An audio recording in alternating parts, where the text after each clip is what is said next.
Hello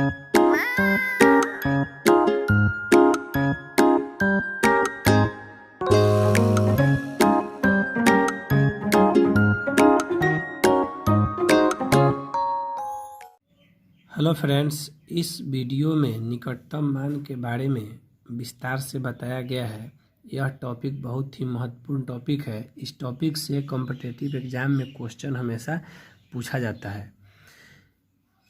competitive exam में निकटतम मान से 3 तरह के क्वेश्चन पूछा जाता है। एक, किसी भी संख्या में सैकड़ा, हजार तथा दहाई अंक का निकटतम मान निकालने के लिए। दूसरा, दशमलव का निकटतम मान निकालने के लिए। तीसरा, कोई संख्या दिया है पूरे संख्या का निकटतम मान निकालने के लिए पूछा जाता है। इस वीडियो में सामान्य संख्या का निकटतम मान और इकाई, दहाई, सैकड़ा, हजार स्थान का निकटतम मान निकालने के लिए बताया गया है। दशमलव का निकटतम मान नेक्स्ट वीडियो में बताया जाएगा। साथ ही वीडियो के लास्ट में अभ्यास के लिए कुछ क्वेश्चन दिया गया है, जिसको बनाकर एक बार अभ्यास जरूर कर लें। अब परिभाषा को समझते हैं। निकटतम मान या सन्निकटतम मान दोनों एक ही नाम होता है।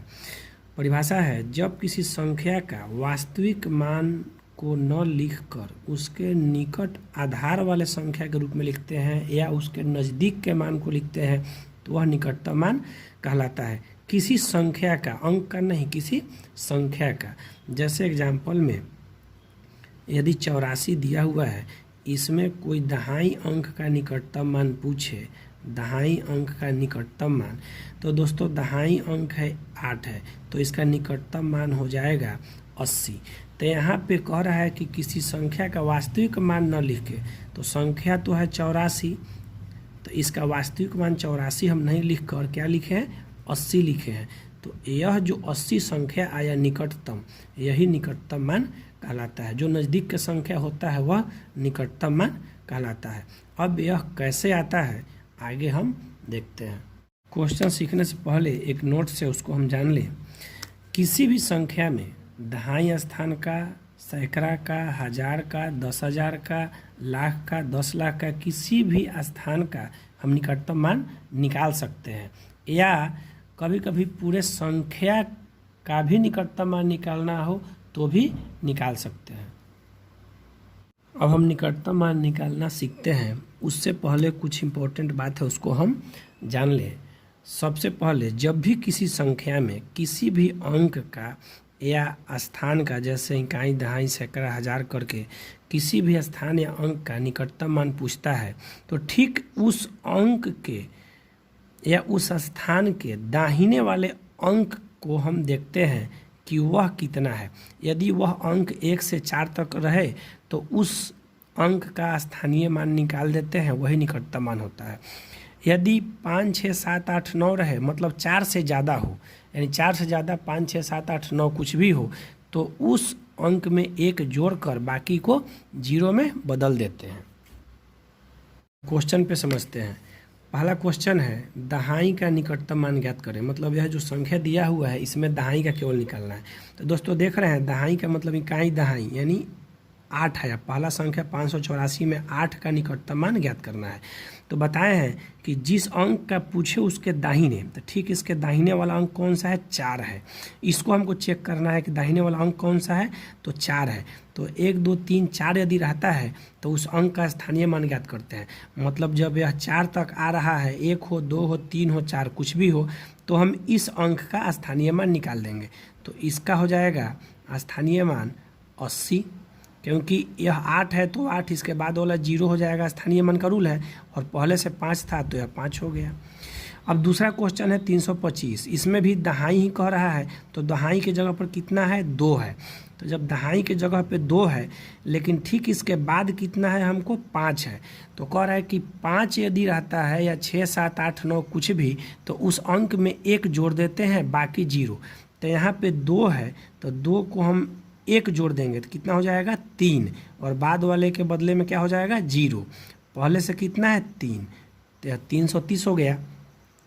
इसमें अगला क्वेश्चन है 4963। इसमें भी दहाई का ही पूछ रहा है, तो दहाई के अंक पर यहाँ पे 63 है, सॉरी 6 है। तो यहाँ 6 जो दिया हुआ है, ठीक इसके बगल में हम चेक करेंगे क्या है, तो बगल में 3 है। तो यहाँ पे 1 से 3 4, 1 से 4 तक रहता है तो केवल स्थानीय मान निकलता है। मतलब यह कि 6 और बाद वाले का 0, पहले जो संख्या है वह उतर जाएगा। यह हुआ दहाई अंक का। अब सैकड़ा पे आते हैं। सैकड़ा में भी वही रूल है, यहाँ 426 का पूछ रहा है, तो यहाँ सैकड़ा मतलब 4 का पूछ रहा है। तो ठीक 4 के बगल में कौन सा अंक है, 2 है। यह जो है 5 से कम है, तो 5 से कम है तो पूरे का स्थानीय मान निकल जाएगा, मतलब 4 हुआ, इसके बाद 2 अंक है तो 2 0 हो गया। अभी 25,375 है, तो सैकड़ा पे कौन सा अंक है, 3 है। तब 3 के बाद वाला अंक देखेंगे कौन सा है, 7। यह 5 6 7 यानी इस लाइन में आता है। तो कह रहा है कि उस अंक में 1 जोड़कर बाकी 0, तो 3 में हम 1 जोड़ देंगे तो यह हो जाएगा 4 और बाकी क्या हो जाएगा 0। पहले से कितना था, 25। अब एक और है 25,986। तो यहाँ पे सैकड़ा के स्थान पे 9 आ रहा है, तो 9 के बाद वाला अंक देखेंगे क्या है, तो 9 के बाद वाला अंक 8 है। 8 है मतलब इसमें 1 जोड़ेंगे, तो 9 में यदि हम 1 जोड़ दें तो यह हो जाएगा 10।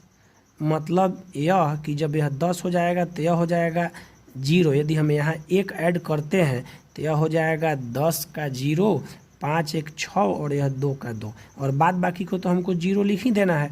मतलब यहाँ पे हो जाएगा 26,000। अब आते हैं 1000 पे। तो 1000 पे देखते हैं कि इकाई दहाई सैकड़ा 1000। 1000 पे भी यहाँ संख्या दिया हुआ है 9 और इसका निकटतम मान पूछ रहा है। तो ठीक इसके बगल वाला अंक चेक करेंगे, तो बगल वाला अंक कौन सा है, तो 7 है। तो 7 जब रहता है तो 1 जोड़ देते हैं, तो यहाँ भी 9 में यदि हम 1 को जोड़ दें तो यह हो जाएगा मेरा 10, क्योंकि आगे हाथ से लिखने वाला है नहीं, तो 10 हुआ और बाद बाकी क्या हो जाएगा 0, यानी यह हो गया 10,000।